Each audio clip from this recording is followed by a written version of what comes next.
Bienvenue sur ce petit tutoriel de comment accéder par FTP au serveur avec FileZilla. FileZilla, c'est un gratuiciel et l'installation PC est incluse dans ce petit tutoriel. C'est très simple. On va commencer très simplement en allant sur un navigateur de votre choix, que ce soit Firefox, Google Chrome ou autre.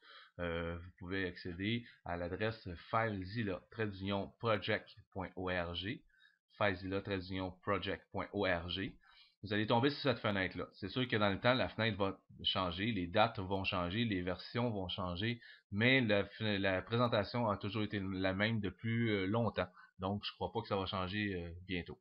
Alors, vous avez seulement dans le cas d'un utilisateur, qui va sûrement votre cas si vous regardez ce petit tutoriel, c'est de télécharger le Download FileZilla client. C'est aussi simple que ça. Automatiquement, il va vous dire sur Windows, il vous conseille de télécharger celui-ci. Si vous êtes sur Linux, si vous êtes sur Mac OS X, il va vous offrir un autre. Vous allez avoir des choix ici pour télécharger si vous êtes sur un autre. Mais présentement, moi je suis sur Windows, donc je vais vous faire la présentation avec le téléchargement Windows. C'est tout simple, vous téléchargez là-dessus. Et au bout de 5 secondes, il vous fait une publicité, c'est gratuit, alors on accepte les publicités, c'est très grandement. Il va vous partir le téléchargement. Le téléchargement peut être différemment démarrer, dépendamment du navigateur que vous utilisez. Présentement, on utilise Firefox, donc Firefox m'ouvre une fenêtre m'offrant de télécharger, tandis que Google Chrome l'afficherait dans le bas. Alors, on télécharge. Le téléchargement est déjà fait, c'est tout simple, c'est 4,3 MB, c'est vraiment pas grand chose. Et puis là, on a terminé, à ce niveau-là, on a terminé. Donc, si on revient sur le bureau, qui est la zone de téléchargement de mes fichiers pour mon ordinateur, vous voyez ici, FileZilla 3.5.3, Win32, Setup. C'est sûr que la version va changer, mais c'est comme ça qu'il va arriver. Pour l'installation sous Windows, le plus simplement à faire, c'est cliquer la souris de droite dessus. Après avoir cliqué sur la souris de droite, exécuter en tant qu'administrateur. C'est aussi simple que ça. Comment faire les choix pour l'installation du logiciel? C'est aussi simple que oui, j'accepte. Next, next, next, next, installer. C'est aussi simple que ça. Jusqu'à présent, FileZilla n'a pas commencé à faire des publicités ou des installations contre notre choix. C'est tout. Je crois pas qu'ils vont en venir à là parce que vraiment, ça fait longtemps que c'est comme ça. L'installation était déjà terminée. Dans mon cas, c'est rapide, ça va très bien. Il me dit automatiquement qu'il va démarrer FileZilla tout de suite, immédiatement après. Alors, on lui dit OK. Et voilà, il a démarré FileZilla. Et voilà, ça c'est la fenêtre FileZilla. C'est aussi simple que ça. Moi, elle est configurée comme ça, mais ça se peut que vous ayez d'autres styles d'affichage. Euh, euh, vous allez avoir l'affichage de ce genre-là, si je ne me trompe pas. Ça va être un petit peu différent.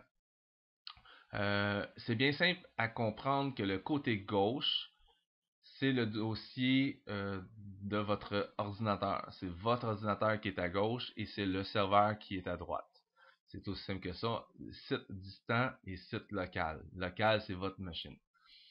Pour une connexion, on va y aller avec la connexion rapide, parce que dans mon cas, j'ai des programmations. Alors, vous allez voir toutes mes programmations si je clique sur l'icône qui est ici pour accéder. Vous allez voir toutes mes programmations, ce que je veux pas nécessairement présenter.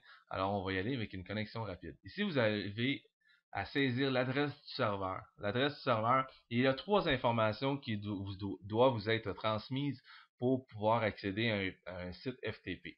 C'est l'hôte, le host en anglais, ou c'est le site à quel endroit vous allez aller vous connecter. L'identifiant ou le username, c'est le nom d'usager que vous allez utiliser pour vous connecter et le mot de passe. Le port, normalement, le port c'est toujours 21, à moins qu'il change, que le serveur où ce que vous allez vous connecter l'a changé. C'est la possibilité qui peut être faite. Ce qui est très, très, très rare. Ça va être le port 21. Alors, on y va, par exemple. Nous, on va utiliser notre site test qui est votre, oups, en grosse lettre, c'est pas bon, votre adresse.ca. Ça, c'est mon site internet que j'utilise pour les tutoriels. Votre adresse.ca. Par la suite, si on va avec l'identifiant. Si vous avez vu le tutoriel juste précédemment avec ceux-ci, il y en a un qui vous dit comment créer un compte FTP. Donc, on va utiliser celui-là. C'est test à votre adresse.ca. Ça, c'est le test que j'ai fait. On avait programmé ce nom d'usager. Alors, le mot de passe, je l'avais déjà préécrit. Je copie le mot de passe qui a été transmis. Donc, quelqu'un qui va vouloir vous donner accès à FTP va vous donner l'adresse host, le nom d'usager, le mot de passe, et puis vous allez avoir le port, c'est 21. Regardez, l'information vous l'ai dit. Par défaut, le FTP est le 21. On y va avec connexion rapide. Box. Et voilà. C'est aussi simple que ça. À gauche, c'est le dossier que j'ai associé pour présenter. Et à droite, c'est le site internet. C'est le site FTP, l'endroit FTP où vous êtes connecté sur le serveur. C'est aussi simple que ça. On va donner un exemple. Je veux télécharger. Ça, c'est sur mon ordinateur. Je veux l'envoyer sur le serveur. Clique, souris de droite, envoyer. C'est aussi simple que ça. Donner un exemple, cette page-là, elle est sur le serveur, mais je veux l'emmener sur ma machine. On fait, télécharger. Cette page-là, vous l'avez mis à jour. Là, on y va très rapidement. Vous l'avez mis à jour, mais vous voulez la renvoyer pour la mettre à jour sur le serveur. Vous faites envoyer. Il va nous demander qu'est-ce que vous voulez faire. Fait que vous avez juste à choisir. Pas du temps, c'est remplacé. Fait que vous avez juste à dire OK. Il l'a remplacé sur le serveur. C'est aussi simple que ça d'utiliser FileZilla. Il n'y a rien de compliqué là-dedans. Après avoir joué un petit peu avec ça, vous allez très bien comprendre. Comme je vous dis, l'affichage peut être différent. Dans mon cas, arborescence locaux, ouais, ça vous auriez. D'après moi, là, quand vous allez ouvrir le navigateur, c'est comme ça qui est. Dans le fond, ça vous donne juste les racines un petit peu plus que comment que c'est. C'est aussi simple que ça de ce côté-là. Fait que c'est aussi simple que ça d'utiliser FileZilla. Alors, je vous remercie.